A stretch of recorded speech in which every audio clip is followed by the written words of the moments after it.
Guys, look at this disaster right here. What do we have going on today? Well, I had a couple things on the back end of this bike that I've been neglecting for a few rides, so I figured I'd just tear it all down and jam it all up. So the first thing was that this rear main seal, rear output shaft seal was leaking. So to get it to that seal, obviously you got to pull the drive shaft. So you got to pull the rear subframe, pop the drive shaft off. Luckily there was no water in my U-joint, so I don't need to replace it. If you ever see water drain out of that, replace it. Now I got to grease all those splines and put new O-rings, obviously. And then to get the seal out of the back of the motor, I use a flat blade screwdriver. Just go in, pick it, pop it out. You can use a seal pick or a crow's fit or whatever. Screwdriver works just fine. Some oil will drip out if you don't drain your oil first, so put a bucket down there. That's easy. Next thing I'm going to do is rear brake pads and a new brake rotor. This rotor got pretty scarred up because I ran it metal to metal for a while, so I got a new rotor to go in there. Freaking mint. And OEM brake pads, that is key. The Honda OEM rear brake pads have a locking feature that got left off the aftermarkets, and it lasts longer and works better. Also, we're putting a new axle. I had a torn CV boot from when I had to weld my heim joint together when it broke. So this one had a torn CV boot on the inner from me hitting with a grinder. So I got a new Demon axle, which you can see is a bigger cup and looks a little different, and a bigger shaft, so hopefully it's even better.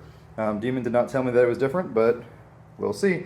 Length looks the same. I put it in the vise, check the angles, it all looks like it's adequate, so that goes. Also, I'm going to bigger heim joints because I broke one because of the portals, obviously. So those are 5/8 times. There were 1/2 times there before.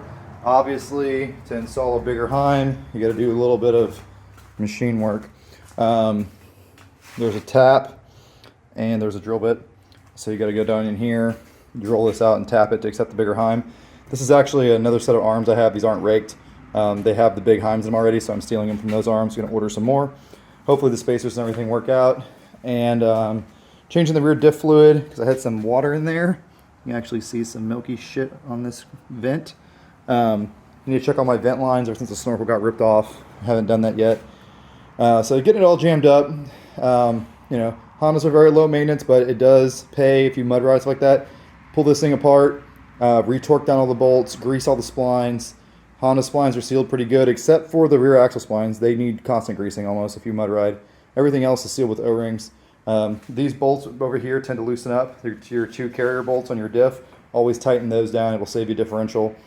And the portals seem to be holding up okay-ish. One seal's leaking a little bit already. And I'm waiting for my new clocked back plates. I do have a picture of them. I'm not sure if I'm going to release that yet. But hopefully I'll be getting some new portal back plates soon. Gonna ride at the compound tomorrow with these tires most likely. And yeah, get a lot of questions about this stuff. If you need help getting the subframe off, watch my secondary gear reduction video. I'm not gonna go through it all here. It's really straightforward. You need those tools you see on the ground right there. All right, so Rubicon's back together. A few notes. Obviously, I put new heim joints, so I just guessed on the alignment. This tire is cocked out a little bit, so I need to, twist it out that way some.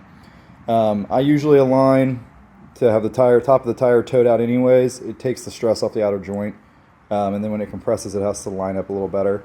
But I'll play with the alignment. That's the cool thing about these arched arms with these big heims is you can align it however you want. This one came out pretty dang close. Again, just kind of guessing where to set the heim joints off of where they were set before. But yeah, nice big heims. 0% chance that's going to fail. Several times stronger than a 1/2 inch heim, even though it's only an 1/8 of an inch. 5/8 versus a 1/2 inch. Way stronger the way the math works out. Plenty of clearance for these 32s, especially because this one's kind of raked out and back. But should be cool. These tires are super aggressive, and with the kind of clearance it's got, it should be good. I am a little worried about my front end. I put new ball joints and welded them in. A bunch of people have been trying to buy this thing. It's not really for sale. I'm thinking about getting rid of it. I'm also thinking about getting rid of this. One of them probably has to go because I need to put a very large side-by-side in here soon. So I never actually ride this. I ride this all the time. So guess which one's going to get sold. They're both good to go. If you guys are interested, I'll probably make a video for each of them when they go up for sale. It's not going to be cheap, obviously, because I'm a jerk. No, I sell everything for fair prices. Anyways, you got any questions, comment below. Get in the Mud Puppy question and answer Facebook page. Tarachi promo code was just renewed. This is still my favorite one, the 33 on the 18s. This is my second favorite, is the 38 on the 20s or 22s. Only reason my second favorite is they don't have anything big enough to put them on right now. So once I get another side-by-side on portals, we'll be good to go. They're a little too big for the foiler, a little too wheelie happy. 32, 33, even 35 was manageable. 38s, that's pushing it. But with the new portals with the clocking, no one can say for sure. But yeah, it came out good. It's all jammed up, everything's greased, and new axle. So the back of the bike's good now. The only thing I'm worried about in the front, like I said, is the ball joints, how they fit in the portal bracket. For some reason, these are loosening up down here, and the ball joint gets loose and bad things happen. So you can see that it's tack welded here. Probably put a tack on top too. That snap ring's not enough to hold it in there, right? It's got to be a press fit. So that's kind of a worry there. And my tie rods where those go through is a little loose as well. I need to crank up the preload on the front. I'm missing out on some clearance for sure.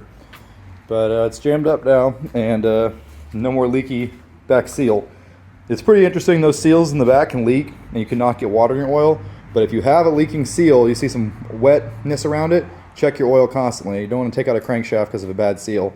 Mine started getting a little wet around there, so I pulled off the subframe and changed it.